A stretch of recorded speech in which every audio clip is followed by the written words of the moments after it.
In this demo scenario, we'll talk about a very common business process in most organizations called order to cash. Now, to demonstrate this scenario, we have 4 steps. First, we'll start by creating a sales order. Then we'll post the sales order. We'll view the invoice details and then register the customer payment.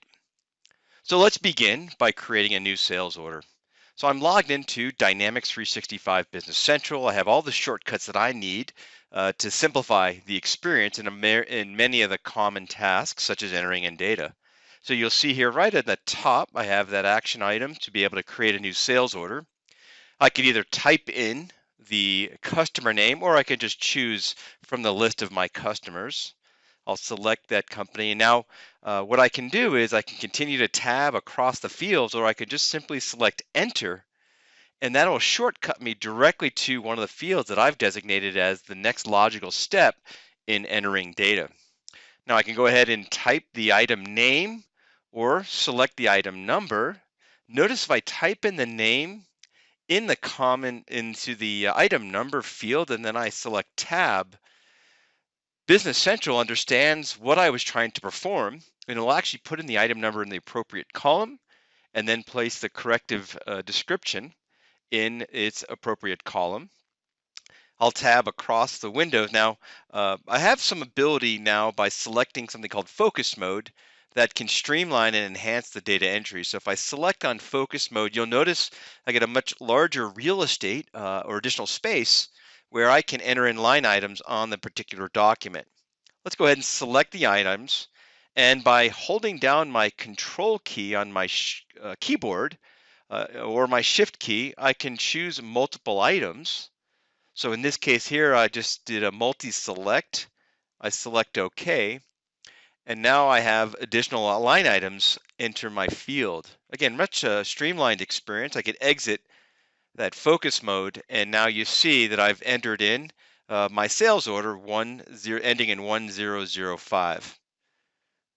Well, the next step is to post the sales order. So I'll return back into the sales order, and under the posting menu, I'll just select preview posting. I just want to make sure I understand the impact this will have on our ledger accounts. Everything looks good, so I'll go ahead and select post. And depending on the business process within the organization would determine what selection I make here. In this scenario, we're going to go ahead and ship and invoice at the same time just to streamline this process. And I select OK. And now that sales order has been moved out of the ongoing sales order list.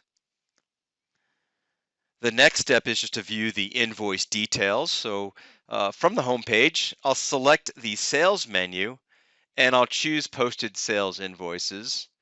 And you'll see at the top of the list, this is sorted with the most current invoice at the top. The invoice that I just created for that customer, I can click on the link and that'll open up the invoice that I posted, as well as I can see additional details or the statistics regarding this particular invoice. So again, a very comprehensive view of the sales order, including profit, margins, cost, etc. And then the last step is to register the customer payment. So from the home page, you'll see I have a shortcut for payments. And by selecting that, I'm going to go ahead and register the customer payments. I'll select a datum, which is the submitted payment for their most recent order.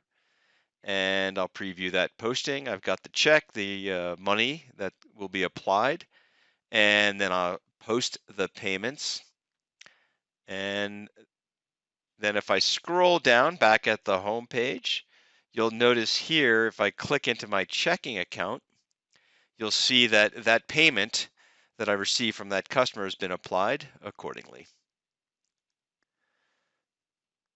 So what you just saw in order to cash, be able to create a sales order, post the sales order, see the invoice details, and then receive payment to that. Really the benefits is to increase productivity, and as you saw in many scenarios or actions here, is a way to reduce time in data entry.